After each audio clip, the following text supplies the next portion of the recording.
တွေ့တဲ့အလီယိုရငါသမင်းနဲ့လုပ်နေလေးကိုပြမယ်နော်အလီယိုရ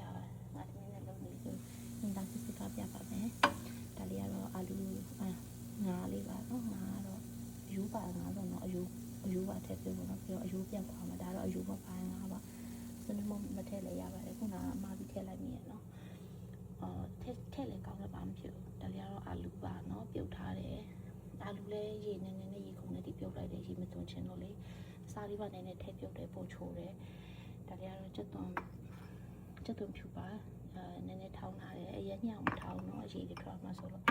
ဒါလေးကတော့ခင်းချင်းသီးပါခင်းချင်းသီးပြုတ်ရင်အနီအောင်မုံလေးနည်းနည်းထည့်လဲရတယ်မထည့်လဲရတယ်နော်ခင်းချင်းသီးဒါမှနေတဲ့ချိန်တိုင်းဒီအဖက်တွေပြန်ဖယ်မယ်နော်ဒါလေးကတော့ကျွတ်သွန်မိတ်လေးပါနော်ဒီ jasmine rice ပေါ့နော် ready made ပေါ့ခုတ်ထားချက်ထားတဲ့ဟာလေးပေါ့အဲ့လေးကိုသုံးပါတယ်နော်အဲ့လေးကတော့60စက္ကန့်ပဲပေါ့ဒီmicrowave ထဲထည့်လိုက်တာနဲ့ထမင်းဖြစ်သွားတယ်နော်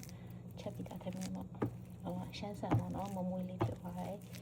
အဲ့လေးကိုအကုန်လုံးရောကြမှာခြေပါမယ်ခြေပါမယ်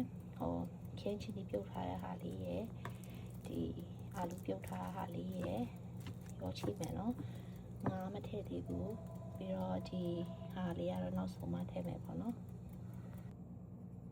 ဒါလေးပေါ့နော်ခင်းချီဒီတစ်လုံးပေါ့ဒါပေမဲ့ခင်းချီဒီကနှလုံးထည့်ပိုကောင်းမယ်နော်အလုံးကြီးဆိုတော့လေတစ်လုံးပဲထည့်လိုက်တယ်နှလုံးဆိုအလေလက်ပုံမှန်ဆိုတော့နှလုံးထည့်ပိုကောင်းမှာပေါ့နော်အဲဆိုတော့အာလူကတော့အရင်ကြီးတော့တစ်လုံးခွဲပဲထည့်ပါတယ်ခုနကဒီထမင်းတစ်ထုပ်ပေါ့နော်ဒါလေးကတော့ပို့မယ်ပေါ့နော်ဒါလေးချက်သွင်းမရသုံးပေးမှာနော်ငါလေးပြုတ်ချလိုက်ဒါလေးကတော့ငါလေးထည့်ပေးပါပြီနော်ငါနည်းနည်းချန်ထားတဲ့အပေါ်မှာဖြူဖို့ချက်သွင်းစီလေချက်သွင်းစီပဲများထည့်ကြမှာအဖက်လေးချန်ထားပါနော်ဒါလေးဒီနေ့တော်တော်လေးနှံ့နေပါပြီနော်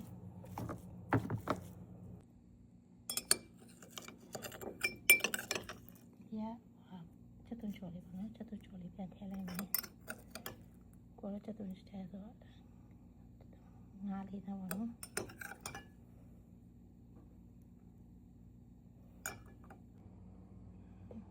ဒါလေးကတော့တင်ထားမယ်ဆိုရင်ကျတော့ဒါလေးတော့ထည့်စရာမလိုဘူးနော်ဒီ green onion လေးကိုထည့်စရာမလိုဘဲနဲ့တင်ထားလို့ရပါတယ်နော်ပြီးအပေါ်မှာငါးပိုးတဲ့ငါးလေးဖြူထားမယ်လေနော်